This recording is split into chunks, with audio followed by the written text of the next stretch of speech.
இரண்டு முட்டாள் ஆடுகள். அது ஒரு அடர்ந்த காடு.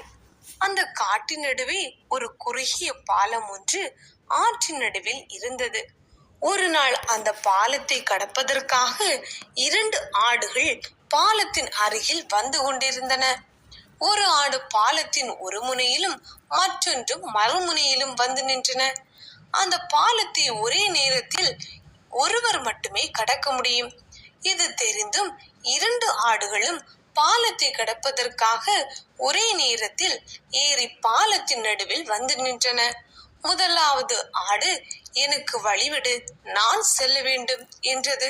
உடனே இரண்டாவது ஆடு, நான் தான் முதலில் வந்தேன், எனக்கு நீதான் வழிவிட வேண்டும் என்றது. இப்படியே இரண்டு ஆடுகளும் விட்டு கொடுக்காமல் சண்டையிடத் தொடங்கின. சண்டையிடும் போது இரண்டு ஆடுகளின் கால்களும் பிடிமானம் இன்றி ஆற்றில் விழத் தொடங்கின. ஆற்றில் விழுந்தவுடன் இரண்டு ஆடுகளும் தங்கள் செய்த தவறை நினைத்து வருந்தின. இறுதியில் இரண்டு ஆடுகளும் நீரில் மூழ்கி இறந்து போயின. நீதி: விட்டு கொடுக்க வேண்டிய இடத்தில் கண்டிப்பாக விட்டு கொடுக்க